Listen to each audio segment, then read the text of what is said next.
Shadow Minister James Wilde. Thank you very much, Madam Deputy Speaker, and it's a pleasure to be responding to this debate on behalf of His Majesty's loyal opposition. And it's been a good debate with over 20 members contributing. But I'm a little bit surprised that we didn't hear more from the Labour Party benches of people wanting to defend this budget, their first budget for 14 years. I see some have now appeared miraculously in the chamber, but they haven't been here for the rest of the debate. But let me start with the maiden speech today by the Honourable Member for South Derbyshire.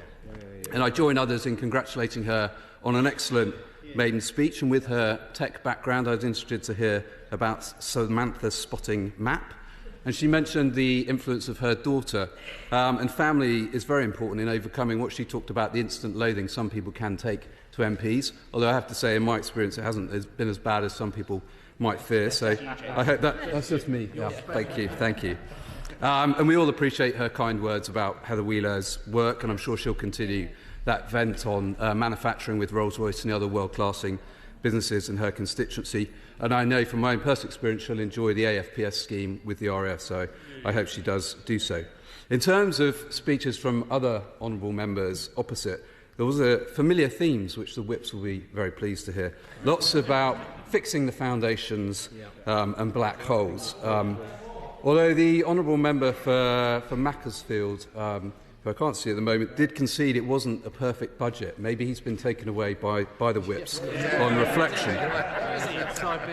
And turning to the speeches from this side, I congratulate my honourable friend for Bognor Regis and Littlehampton, who spoke powerfully about the impact of this bill, the damaging impact of the budget on high streets and hospitality and family firms in her constituency, and my right honourable friend for Beverley and Holderness, in a masterly contribution, I thought, took us back to that time in his time machine when cast iron promises were made, but he focused on what's actually happening in reality, the importance of enterprise, and also highlighted the economic shocks which may come, which we've seen in the last few years with COVID and energy prices, and how the Chancellor may have boxed herself in already. My humble friend for East Hampshire displayed his considerable knowledge as a former Education Secretary about the damaging impact the education tax will have. And he talked about caring for the 100% of pupils, but there will be serious consequences for smaller schools, for religious schools, and for the parents and pupils involved in those. And that was a theme that my honourable friend for Solihull West and Shirley also drew on, talking about his constituents, and put us in the footsteps of the pupils who will be affected by this and their parents as well.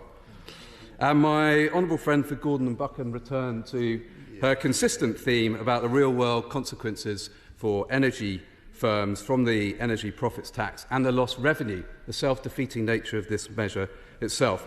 And finally, my honourable friend, neighbour for Broadland and Fakenham, focused very much on the impact on young people's employment prospects, which will take a hit as a result of the measures in this bill. So there were two very different takes in the debate. And unlike some, I wouldn't claim to be an economist, Madam Deputy Speaker. But the ABR is full of them, and their verdict on this budget and the finance bill is clear. Lower growth, higher inflation and higher borrowing. As my honourable friend, the Shadow Chancellor, put it, the British people put their trust in Labour to stay true to their promises. And what did they get in response? A finance bill that is stuffed full of tax increases, that breaks trust with the British people. £40 billion of annual tax rises, the biggest tax-raising budget in modern history, and it's working families and businesses who will pay the price. As we've heard, the government has said its priority is growth, and we won't let them forget that they inherited an economy growing at the fastest rate in the G7. But following the budget, the ABR has actually downgraded its growth forecasts over the period by 0.7%. And inflation, which went up to 2.3% last week, is now expected to be higher in every year of the forecast period. And the tax burden will increase to the highest levels since records began. And borrowing will increase by an additional £140 billion over the Parliament. So it's little wonder that business confidence is plummeting. The party opposite have consistently talked our economy down, and the consequences are clear. The latest PMI output data shows private sector activity has shrunk for the first time in more than a year.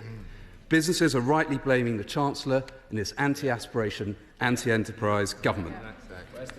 And let me turn to some of the areas in this broken promises budget which have been covered in the debate. First, the bill deliberately undermines incentives for investors, entrepreneurs and people willing to take a risk and back enterprise. It hikes the main and lower rates of capital gains tax. The Treasury itself states that this measure alone will hit over 250,000 people who will pay more tax as a result.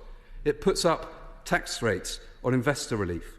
No little wonder experts have warned this government risks stymieing the very investment it seeks to stimulate investment growth. Second, the bill continues the fundamentalism of the government's energy policy, which fails to put our energy security first. It will increase the energy profits levy to 38%, bringing the headline rate on oil and gas activities to 78%. The Exchequer Secretary couldn't name a country that had a higher rate. I'm sure Dennis Healey would approve. It extends the rate by a year and removes investment allowances. And the real-world consequences? Offshore Energies UK has said the hike will choke off investment and put 35,000 jobs at risk. We should be maximising our homegrown energy, not undermining domestic production and relying on imports which have a higher carbon footprint. And having highlighted their broken promises, I turn to a single promise that they are actually keeping, unfortunately, and that's the education tax. And for some who don't seem to understand, it's not ending a relief, it is a new tax that's being brought in by the party opposite. It's a vindictive tax. It's being imposed partway through the academic year, deliberately designed to disrupt the education of thousands of children. Putting VAT on independent schools will particularly hurt parents on modest incomes who choose to save and send their children to a school that they think is best for them. And over 100,000 children with special needs in independent schools without an education and healthcare plan will be hit by this charge, something that honourable members opposite who aren't in their place at the moment didn't seem to understand, but they really should. This is an attack on aspiration, pure and simple, and we oppose it.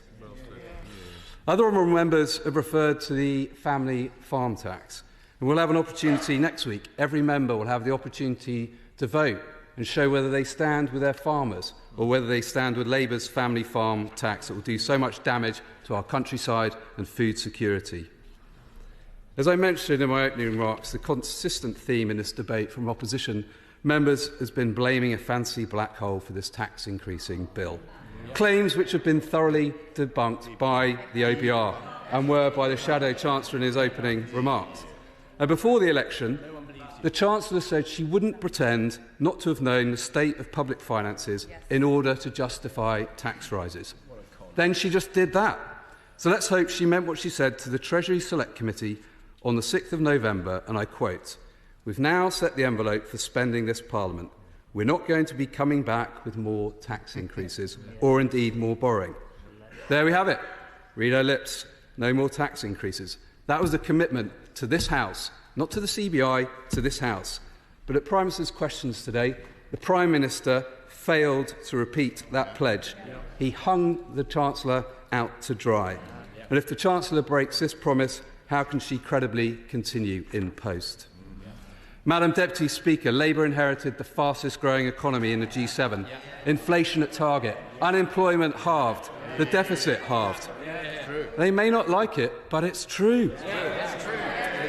It's absolutely true. The measures in this bill don't boost growth. They target working people, pupils and parents, small businesses and the wealth creators we need to grow the economy. Many members opposite have loyally clung to the idea that the government is fixing the foundations of the economy. Well, really. Not many would agree. Not Tesco, Lidl or the other retailers who've warned the £25 billion a year jobs tax will mean jobs lost and people's weekly food shop will go up. Not the two-thirds of firms who say they'll scale back taking on new people. Not the pubs, bars, restaurants, hospitality sector being hit by an extra £1 billion of extra costs. But the Prime Minister has found someone who agrees with them. Although he did have to go to Rio to do so. But while President Xi is so well practising in parroting meaningless slogans that he could be a Labour MP, the British public and British businesses are not buying it. That's because they know this government doesn't back enterprise and doesn't keep its promises. The difference couldn't be clearer. We stand with working people, people taking a risk to start businesses and to take people on, people investing in companies. Unlike the Labour Party, we're on their side. I urge members to support our amendment tonight.